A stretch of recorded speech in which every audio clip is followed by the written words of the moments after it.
રોજ સવારે અને સાંજે સાંભળો દેવી કવચનો પાઠ.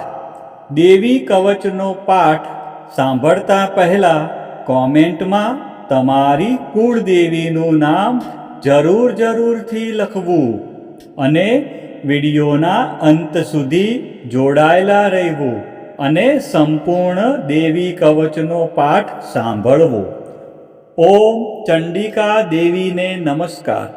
માર્કંડેયજીએ કહ્યું, હે પિતામહ, જે આ સંસારમાં પરમ ગોપનીય અને મનુષ્યનું બધી રીતે રક્ષણ કરનારું છે અને જેને તમે અત્યાર સુધી બીજા કોઈ સામે પ્રગટ ન કર્યું હોય એવું કોઈ સાધન મને કહી બતાવો. બ્રહ્માજી બોલ્યા, એવું સાધન તો એકમાત્ર દેવીનું કવચ જ છે, જે ગોપનીય કરતાં પણ પરમ ગોપનીય, પવિત્ર તથા બધા પ્રાણીઓ ઉપર ઉપકાર કરનારું છે. હે મહામુનિ, તે તમે ધ્યાનથી સાંભળો. દેવીની 9 મૂર્તિઓ છે. તેમને નવદુર્ગા કહે છે. તેમના અલગ અલગ નામો છે. પહેલું નામ છે શૈલપુત્રી, બીજું નામ બ્રહ્મચારિણી, ત્રીજું નામ ચંદ્રઘંટા, ચોથી મૂર્તિને કુષ્માંડા કહે છે, પાંચમી દુર્ગાનું નામ સ્કંદ માતા છે, છઠ્ઠી દુર્ગાનું નામ કાત્યાયની છે, સાતમું સ્વરૂપ કાલરાત્રિ, આઠમું સ્વરૂપ મહાગૌરી અને નવમી દુર્ગા એટલે સિદ્ધિદાત્રી. આ બધા નામ વેદ ભગવાન દ્વારા કહેવાયા છે. જ્યારે કોઈ મનુષ્ય અગ્નિથી સળગી રહ્યો હોય, યુદ્ધભૂમિમાં શત્રુઓથી ઘેરાઈ ગયો હોય, કોઈ સંકટમાં ફસાઈ ગયો હોય તથા કોઈ ભયથી ડરી ગયો હોય અને જો મા દુર્ગાનું શરણ લીધું હોય, તેનું ક્યારેય કોઈ અમંગળ થતું નથી. યુદ્ધના સમયે મુશ્કેલી હોવા છતાં પણ તેને કોઈ વિપત્તિ ઉદ્ભવતી નથી.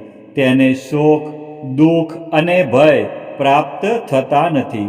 જેમણે દેવીનું ભક્તિપૂર્વક સ્મરણ કર્યું છે તેમનો અભ્યુદય નક્કી છે.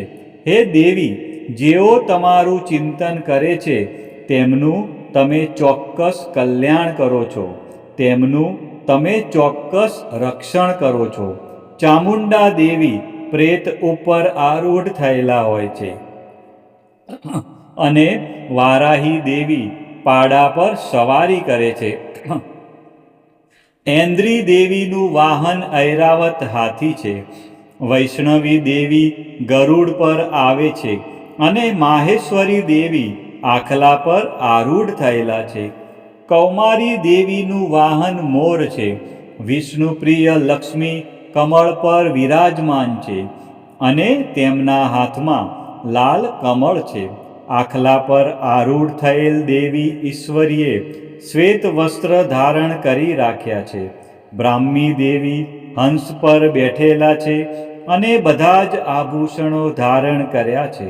આ બધી દેવીઓ માતાઓ યોગ શક્તિઓથી સંપન્ન છે, જેઓ અનેકવિધ આભૂષણો પહેરવાથી શોભે છે. તેમણે અનેક રત્નો ધારણ કર્યા છે, ક્રોધથી ભરેલી છે અને ભક્તોનું રક્ષણ કરવા રથમાં બેઠેલી છે. આ દેવીઓના હાથમાં શંખ, ચક્ર, ગદા, શક્તિ, હળ, મુસળ, ખેટક, તોમર, કુહાડું, દોરડી, કુંત, ત્રિશૂળ અને ઉત્તમ પ્રકારના ધનુષ્ય ધારણ કરેલા છે. દૈત્યોના શરીરનો નાશ કરવો અને ભક્તોને અભયદાન આપવું, દેવતાઓનું હિત કરવું એ તેમના શસ્ત્ર ધારણનો ઉદ્દેશ છે. મહારૌદ્ર રૂપ, અત્યંત ઘોર પરાક્રમી, મહાબલી અને મહા ઉત્સાહયુક્ત હે દેવી, તમે મહાન ભયનો નાશ કરનારા છો. તમને મારા નમસ્કાર છે. તમારી સામે જોવું પણ મુશ્કેલ છે. શત્રુઓનો ભય વધારનારા, હે જગદંબિકા દેવી મારું રક્ષણ કરો. પૂર્વ દિશામાં ઐન્દ્રી શક્તિ મારું રક્ષણ કરે. અગ્નિ ખૂણામાં અગ્નિ શક્તિ, દક્ષિણ દિશામાં વારાહી તથા નૈઋત્ય ખૂણામાં ખગધારિણી મારું રક્ષણ કરે. પશ્ચિમ દિશામાં વારુણી અને વાયવ્ય ખૂણામાં હરણ પર સવારી કરનારા દેવી મારું રક્ષણ કરે. ઉત્તર દિશામાં કુમારી અને ઈશાન ખૂણામાં શૂલધારિણી દેવી મારું રક્ષણ કરે. હે બ્રહ્માણી, તમે ઉપરની બાજુએ મારું રક્ષણ કરો. હે વૈષ્ણવી દેવી, તમે નીચેની બાજુએ મારું રક્ષણ કરો. આ જ પ્રમાણે સબ જેનું વાહન છે તે ચામુંડા દેવી 10 દિશાઓમાં મારું રક્ષણ કરે. જયા દેવી આગળની બાજુએ અને વિજયા દેવી પાછળની બાજુએ રક્ષણ કરે. ડાબા ભાગે અજિતા દેવી, જમણા ભાગે અપરાજિતા દેવી મારું રક્ષણ કરે. ઉદ્યોતિની દેવી શિખાનું રક્ષણ કરે અને ઉમા દેવી મારા મસ્તક પર વિરાજિત થઈને મારું રક્ષણ કરે. માલાધરી દેવી મારા કપાળનું અને યશસ્વીની દેવી મારી ભમરોનું રક્ષણ કરે. ત્રિનેત્રા દેવી ભમરોના મધ્ય ભાગનું અને યમઘંટા દેવી નાસિકાઓનું રક્ષણ કરે. શંખીની દેવી બંને આંખોના મધ્ય ભાગનું રક્ષણ કરે અને દ્વારવાસીની દેવી કાનોનું રક્ષણ કરે. કાલિકા દેવી ગાલોનું તથા સાંકરી દેવી કાનોના મૂળ ભાગોની રક્ષા કરે. સુગંધા દેવી નાસિકાઓની અને ચર્ચિકા દેવી ઉપરના હોઠનું રક્ષણ કરે.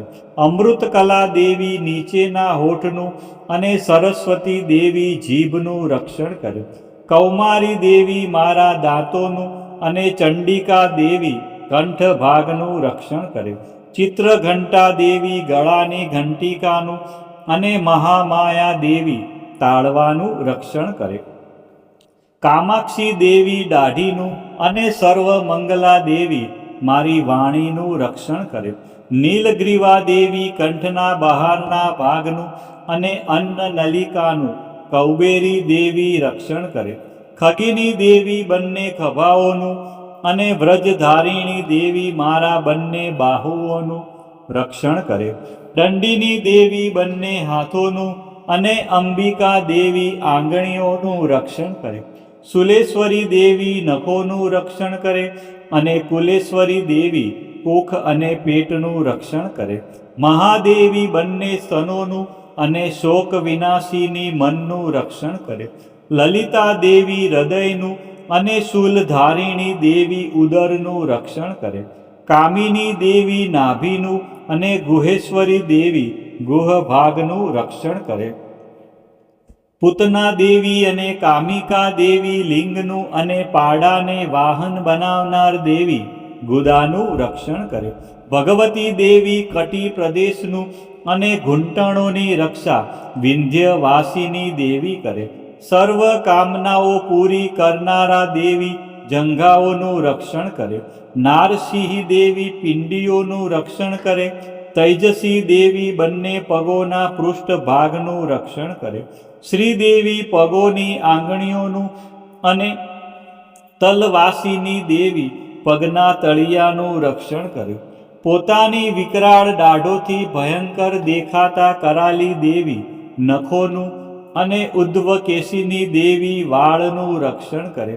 કૌબેરી દેવી રૂવાંટીના છિદ્રોનું અને વાઘેશ્વરી દેવી ત્વચાનું રક્ષણ કરે. પાર્વતી દેવી રક્ત મજા વસા માંસ હાડકા અને મેદનું રક્ષણ કરે. કાલરાત્રિ દેવી આંતરડાઓનું અને મુકુટેશ્વરી દેવી પિત્તનું રક્ષણ કરે. પદ્માવતી દેવી કમળ કોષોના મૂળ આધારનું અને ચૂડામણી દેવી કફનું રક્ષણ કરે. જ્વાળામુખી દેવી નખોના તેજનું અને અભેગા દેવી સમસ્ત સાંધાઓનું રક્ષણ કરે. હે બ્રહ્માણી, તમે મારા વીર્યનું રક્ષણ કરો. હે છત્રેશ્વરી દેવી, મારી છાયાનું રક્ષણ કરો. હે ધર્મધારિણી દેવી, મારા અહંકાર, મન અને બુદ્ધિનું રક્ષણ કરો. હે વ્રજ ધારણ કરનારા દેવી, મારા પ્રાણ અપાન વ્યાન ઉદાન અને સમાનનું રક્ષણ કરો. કલ્યાણથી શોભતા હે દેવી, મારા પ્રાણનું રક્ષણ કરો. યોગીની દેવી, રસ રૂપ ગંધ શબ્દ અને સ્પર્શનું, અને હે નારાયણી દેવી, તમે મારા સત્વ રજ અને તમો ગુણનું રક્ષણ કરો. વારાહી દેવી આયુષ્યનું રક્ષણ કરે, વૈષ્ણવી દેવી ધર્મનું રક્ષણ કરે, તથા ચક્ર ધારણ કરનારા દેવી યશ અને કીર્તિ, લક્ષ્મી અને ધનનું તેમજ વિદ્યાનું રક્ષણ કરે.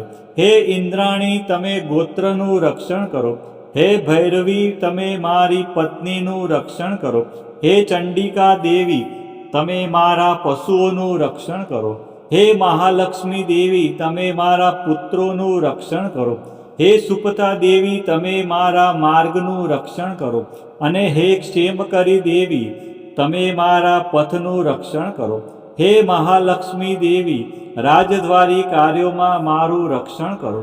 તથા સર્વ બાજુએ રહેલા વિજયા દેવી, ચારે બાજુ રહીને મારું રક્ષણ કરો. હે દેવી, જે સ્થાન દેવી કવચમાં કહેવાયું નથી અને તેથી રક્ષણ વિનાનું છે, તે બધા સ્થાનો તમારા વડે સુરક્ષિત થાય, કારણ કે તમે વિજયશાલિની અને પાપનાશીની છો. મનુષ્ય પોતાના શરીરનું ભલું ઈચ્છતો હોય તો તેણે દેવી કવચનો પાઠ કર્યા વિના એક ડગલું પણ ભરવું નહીં. દેવી કવચનો પાઠ કરીને જ યાત્રા કરવી. દેવી કવચના પાઠથી બધી બાજુથી સુરક્ષિત થયેલો મનુષ્ય જ્યાં જ્યાં જાય છે ત્યાં ત્યાં તેને ધન લાભ થાય છે, તથા સઘળી કામનાઓ પર વિજય પ્રાપ્ત થાય છે. તે જે અભિષ્ટ વસ્તુનું ચિંતન કરે છે તેને તે અચૂકપણે પ્રાપ્ત કરી લે છે. તે મનુષ્ય આ પૃથ્વી ઉપર અતુલ ઐશ્વર્યને પામે છે. દેવી કવચથી રક્ષાયેલો મનુષ્ય નિર્ભય થઈ જાય છે. યુદ્ધમાં તેમનો પરાજય થતો નથી, તથા તે ત્રણેય લોકમાં પૂજનીય બને છે. આ દેવી કવચ દેવતાઓને પણ દુર્લભ છે. જે આ દેવી કવચનો દરરોજ 3 સમયે શ્રદ્ધાપૂર્વક પાઠ કરે છે તેની દૈવી કલા પ્રાપ્ત થાય છે, તથા તે ત્રણેય લોકમાં પરાજિત થતો નથી.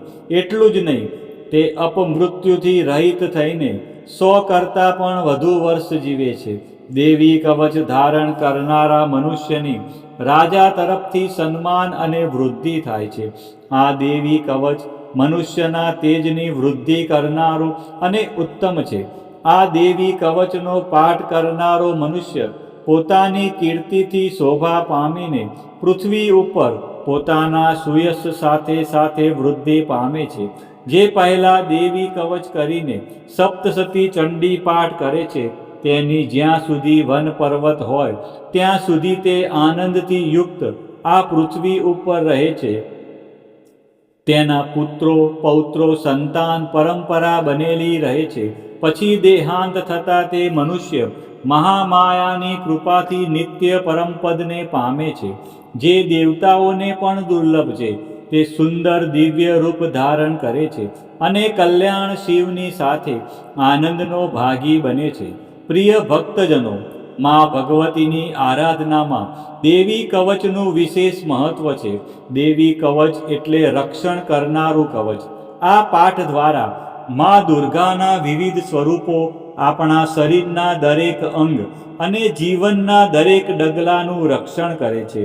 ઋષિ માર્કંડેયજી દ્વારા વર્ણવેલ આ દેવી કવચનો જો નિત્ય પાઠ કરવામાં આવે તો મનુષ્ય નિર્ભય બને છે અને તેના જીવનમાં સુખ શાંતિનો ઉદય થાય છે. આજના આ વિડીયોમાં તમે સંપૂર્ણ દેવી કવચનો પાઠ સાંભળ્યો. વિડીયોના અંત સુધી તમે જોડાયેલા રહ્યા અને મા અંબાના આ પરમ કલ્યાણકારી સ્ત્રોતનો તમે લાભ લીધો.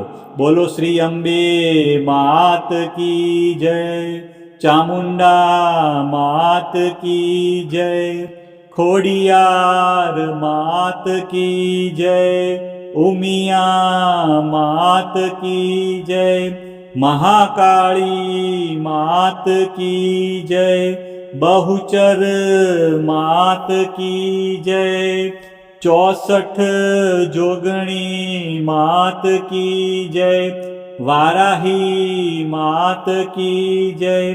આ જ પ્રમાણે રોજ સવારે અને સાંજે સંધ્યા ટાઈમે દેવી કવચનો પાઠ અવશ્ય સાંભળવો.